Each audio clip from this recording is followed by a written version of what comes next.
Ya, ok, listo, vamos a empezar entonces, vamos a continuar. Estamos con los compuestos del oxígeno, ¿no es cierto? Habíamos visto el oxígeno, donde se encontraban sus compuestos, los compuestos más importantes del agua. Precisamente ahora vamos a hablar del agua y del agua oxigenada. Se llama peróxido. El agua oxigenada también se llama peróxido de hidrógeno. Ya, otro nombre. Las propiedades químicas del agua, propiedades físico-químicas. En este caso se llama física, ¿no es cierto? Porque es el punto de fusión, punto de ebullición. Punto de ebullición a 100 grados, ya saben ustedes, punto de congelación, 0 grados. Su densidad a 4 grados centígrados es 1 gramo por mililitro. O sea, es bastante denso. O al revés, ¿no? Tiene una densidad. Sí, esta densidad se toma como unidad para los líquidos, por ejemplo. Todos los líquidos, no todos, pero en la mayor parte de los líquidos, se toman como referencia la densidad del agua. Se dice es más denso, menos denso. Los hidrocarburos, por ejemplo, son menos densos que el agua, por lo tanto flotan en el agua. Algunos objetos sólidos también flotan en el agua, como la madera, por ejemplo, ¿no? Entonces, esta densidad del agua a 4 grados centígrados, porque el agua va variando. Varía muy poco, pero tiene como una curva, así tiene. Va aumentando y después disminuye levemente. Bueno, entonces, la densidad es 1 gramo. Eso en cuanto a las propiedades físicas. Este punto de ebullición, el punto de congelación, ocurre a una atmósfera de presión. Si la presión varía, ustedes saben que también varía estos puntos. Por ejemplo, en La Paz hierve a 98, 99 grados centígrados, o sea, a menor temperatura. Eso porque la presión externa es menor, porque La Paz está a mayor altura que Santa Cruz. Bueno, eso ya ustedes lo saben del colegio, ¿no? Lo han comentado bastante. Propiedades químicas, es bastante estable, pero se descompone, fíjense a qué temperatura se descompone. A 1000, no, algunos me ponen a 100, a veces en algunas preguntas que le hago. A 1000 grados centígrados empieza a descomponerse en agua y oxígeno. Por eso, para apagar incendios donde las temperaturas son más elevadas de 1000 grados centígrados, el agua no se utiliza agua, porque el agua al descomponerse libera hidrógeno, que es un combustible, y el oxígeno, que es el comburente, y continúa la llama, ¿no? Continúa el incendio. La reactividad actúa como un reactante, o sea, no solamente como un disolvente. Aquí, por ejemplo, está reaccionando con el sodio. Los metales que son reactivos, como los metales alcalinos, litio, sodio, potasio, rubilo, cesio, descomponen al agua. Aquí, a veces violentamente, formando el hidróxido correspondiente, puede ser hidróxido de calcio, de sodio, potasio, rubidio, y desprendiendo hidrógeno. Esto lo hemos visto en la obtención del hidrógeno, como un método especial, digamos, para obtener hidrógeno. Entre otras propiedades químicas, el pH del agua pura, esto es del agua pura, no del agua, digamos, potable. El agua potable, ya le expliqué la anterior vez que no es pura, es agua potable. El agua pura tiene un pH igual a 7. ¿Por qué? Porque los protones son iguales a los oxidrilos. Estas dos concentraciones son iguales. Por eso su pH igual a 7. Fíjense, el agua se descompone. Esta es una manera sencilla de describir la descomposición del agua. Protón e oxidrilo. Pero hemos dicho que este protón nunca se encuentra solo, sino que se encuentra hidratado. La realidad, lo que ocurre es esto, aquí de arriba. Pero siempre más fácil, más sencillo es escribir la descomposición de esta manera, o la disociación de esta manera. ¿Ya? Bueno, entonces el pH del agua pura es 7. el agua natural no es agua pura, digamos, es agua potable, agua para beber. Que eso tiene, digamos, otras normas, ¿no? Lo principal que el agua para beber es que no tenga ni metales pesados ni microorganismos.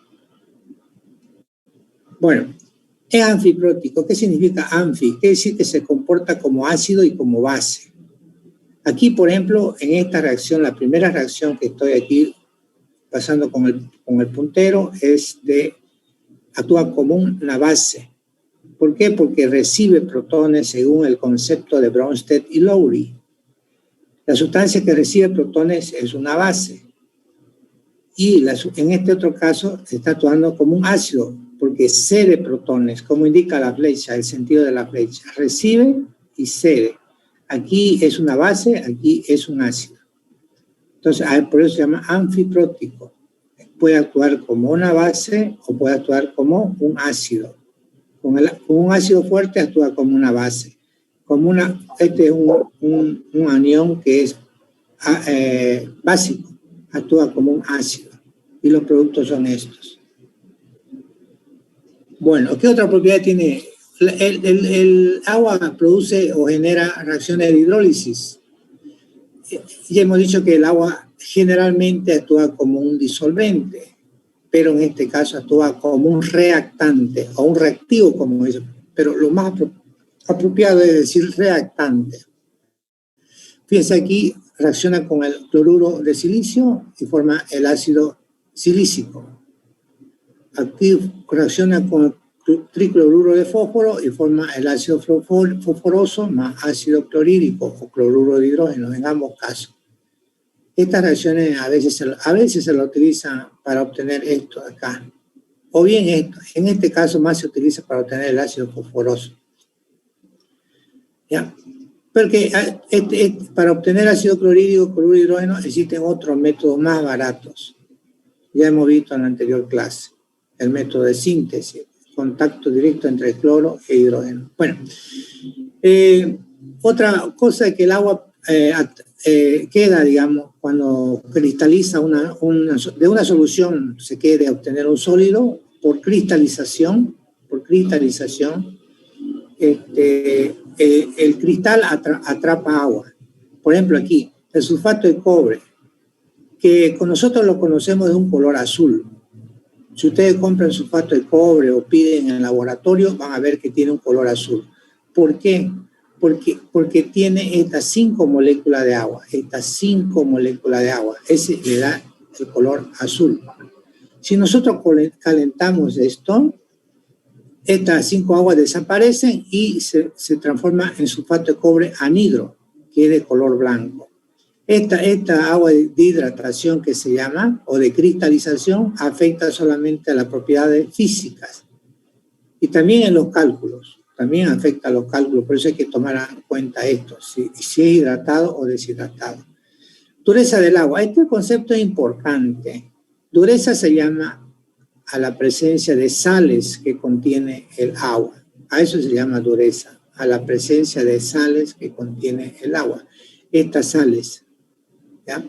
Las sales pueden ser, por ejemplo, sales de calcio, que la que nosotros tomamos en la desaguapá tiene sales de calcio. Aquí le estoy indicando, fíjense, me siguen con el puntero, ¿no? Sales de calcio, sales de magnesio. Principalmente, puede tener otras sales, puede tener sodio, puede tener hierro, puede tener manganeso, etc. Pero estos sobre todo se encuentra en mayor proporción, mucho más que los otros antes. Estos dos son, digamos, lo que más se encuentran en el agua potable. La dureza, esta sal se llama temporal y se llama permanente. Temporal porque estas sales se eliminan por el calor, por eso se llaman dureza temporal.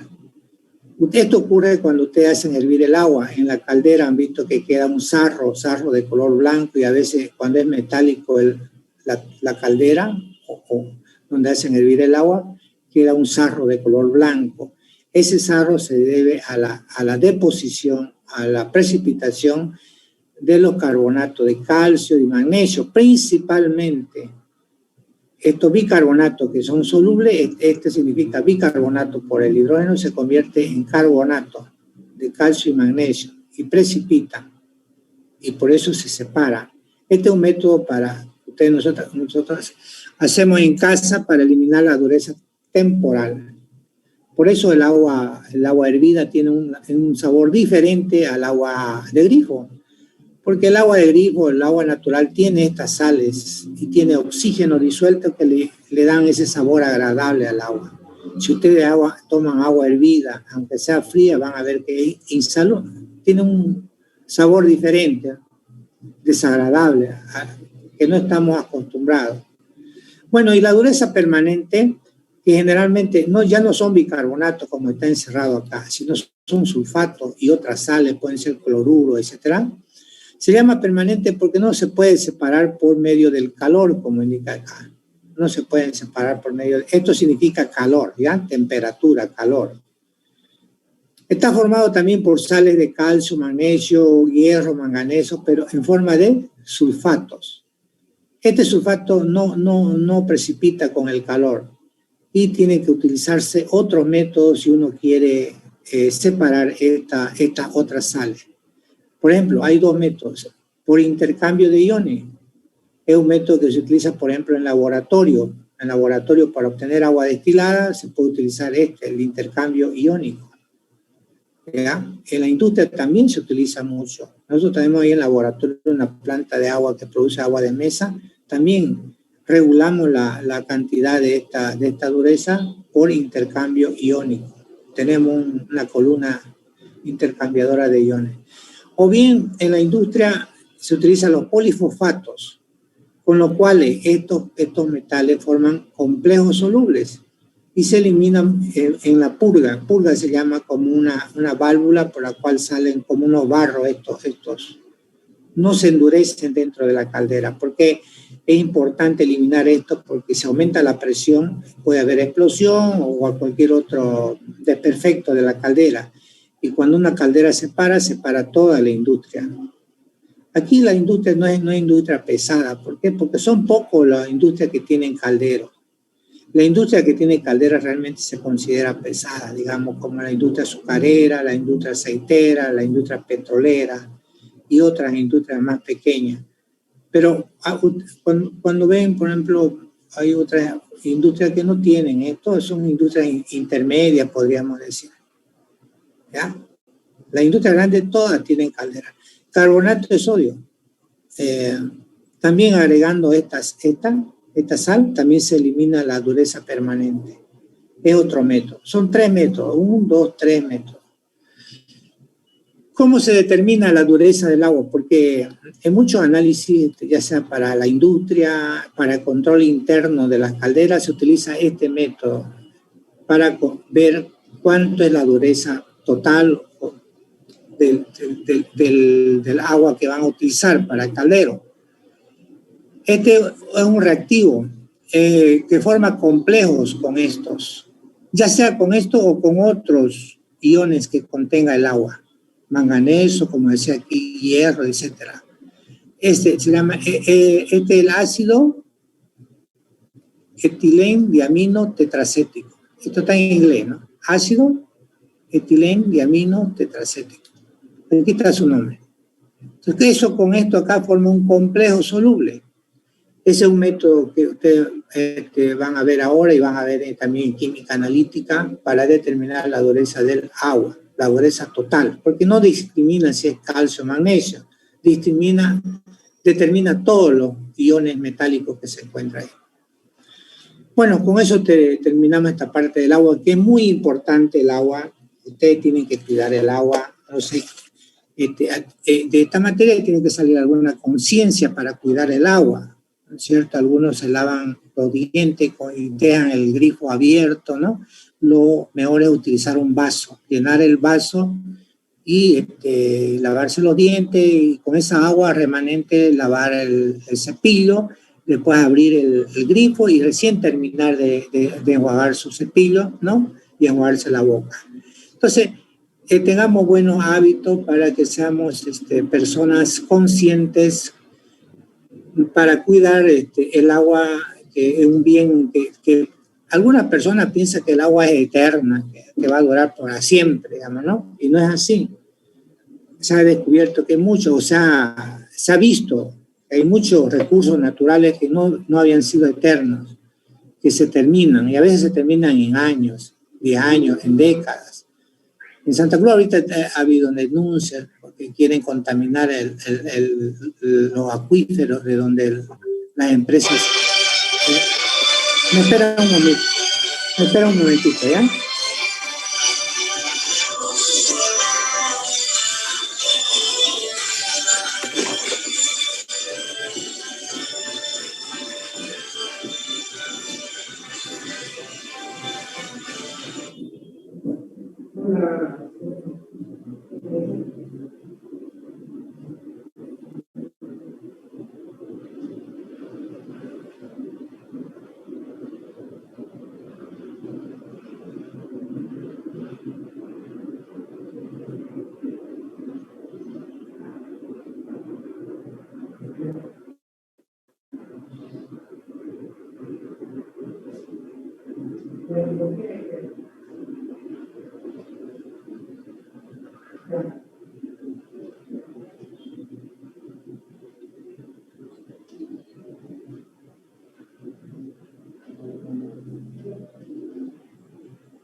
Bueno, jóvenes, van a disculpar, pero a veces hay llamadas.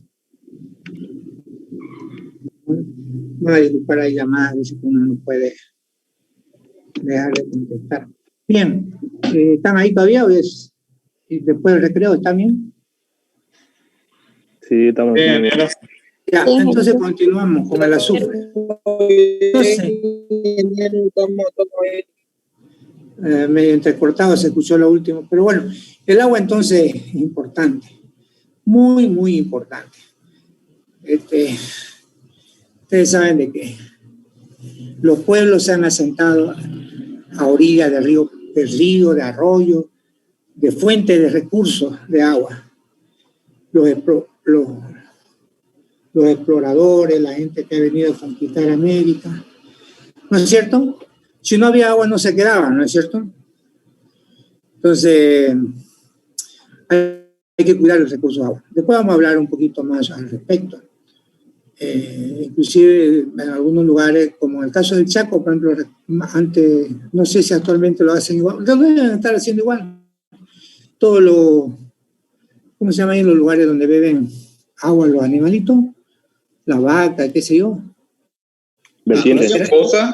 La vertiente, los arroyos, las pozas, todo eso se llena en época de lluvia. Después ya y hasta donde aguante el agua.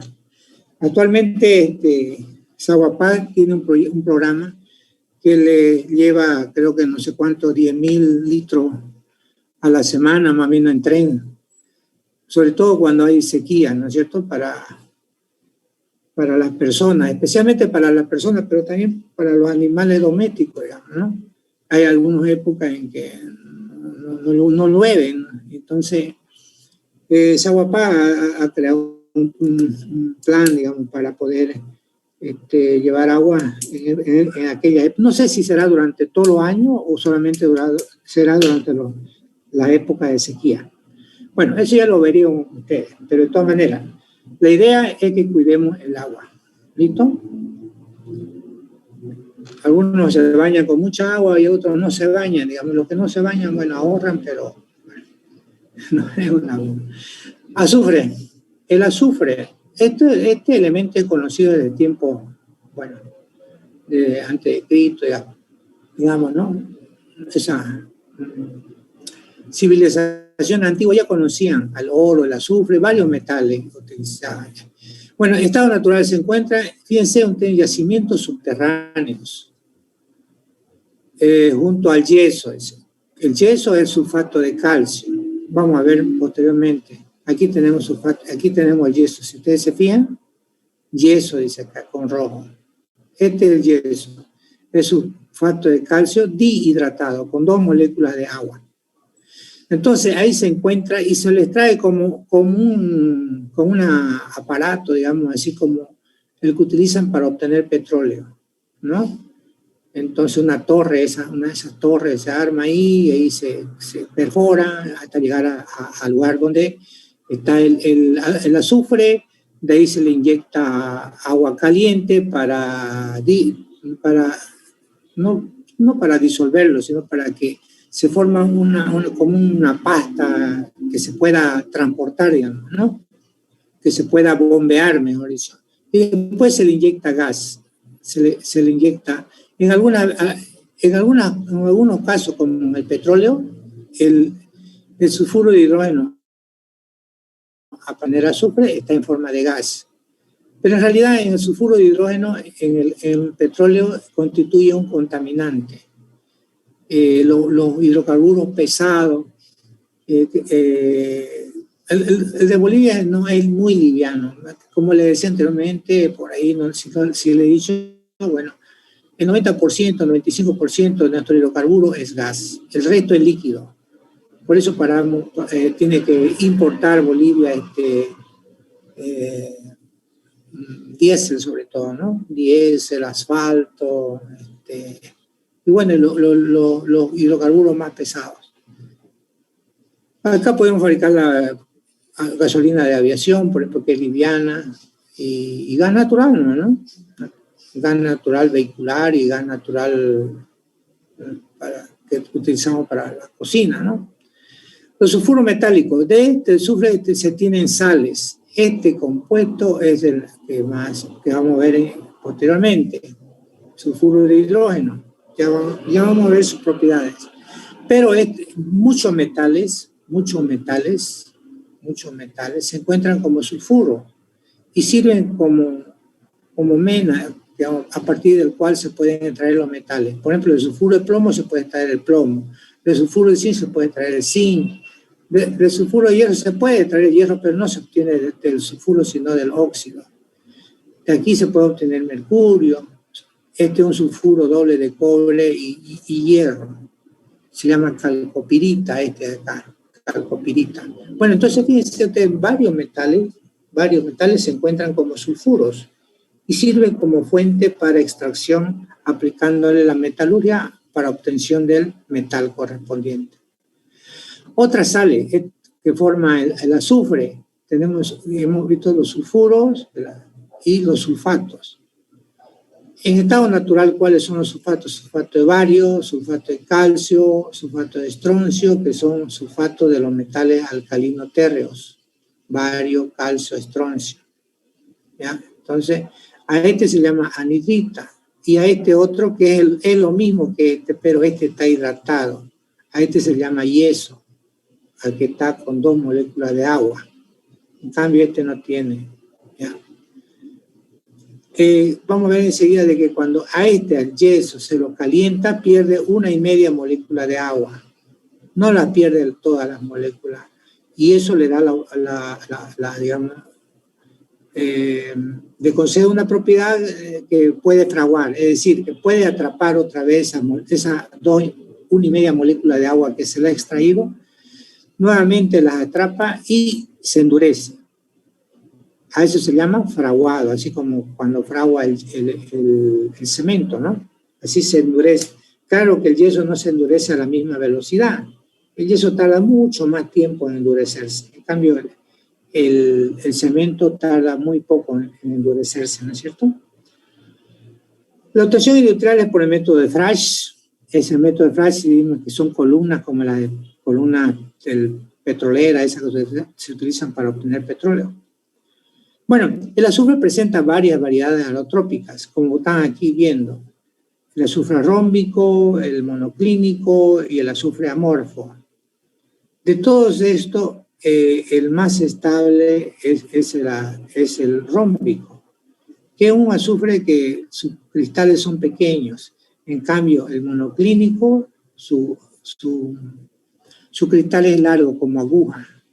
¿Ya? Este es más estable a la temperatura ambiente, hasta 95.5 es estable. En cambio, este es estable desde este punto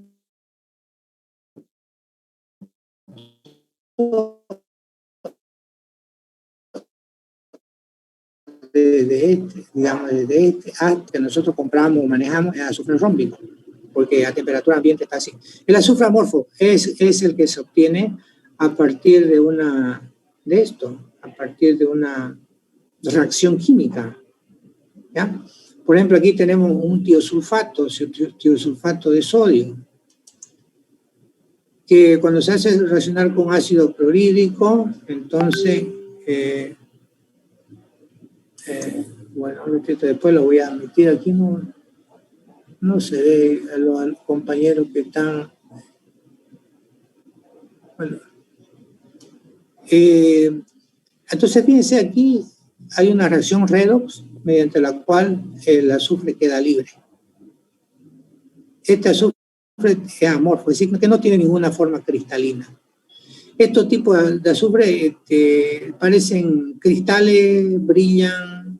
En cambio, este azufre amorfo es un polvo, digamos, una masa incolora. Esas algunas propiedades del azufre. Voy a cambiar de este, vamos a ver si.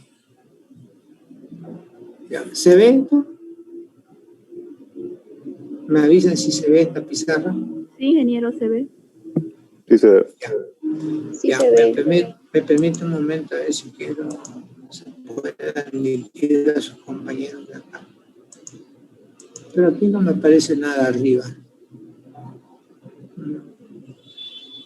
tendría que aparecer acá.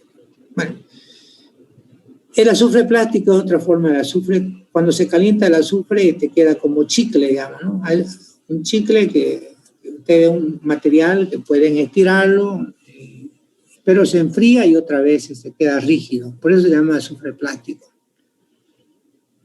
Fundido cerca de su punto de ebullición. Entonces, ese fundido lo hacen caer sobre agua fría. Entonces, eso que queda ahí, el azufre plástico, ustedes lo agarran, después que enfría, lo pueden estirar. Por eso se llama azufre plástico. Queda como un chicle de color café, digamos, ¿no? De hecho, el azufre plástico también se utiliza, me parece, en las llantas del automóvil. En el recauchutado, ¿cómo se llama el proceso de la fabricación de la llanta? Donde la goma se la endurece, ¿no? La goma natural se endurece y se lo convierte en, bueno, en el caucho, exactamente, en caucho. Bien, las propiedades químicas. El azufre es reactivo, relativamente reactivo.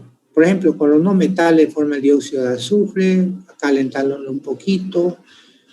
Con el cloro forma el dicloro diazufre y con el carbono forma el disulfuro de carbono. O sea, tiene cierta reactividad. Con los metales, como ustedes han visto, también reacciona formando sulfuros metálicos. Con el hidrógeno reacciona de forma reversible. Esto significa reversible, formando el sulfuro de hidrógeno. Como les decía, con metales forman los sulfuros, que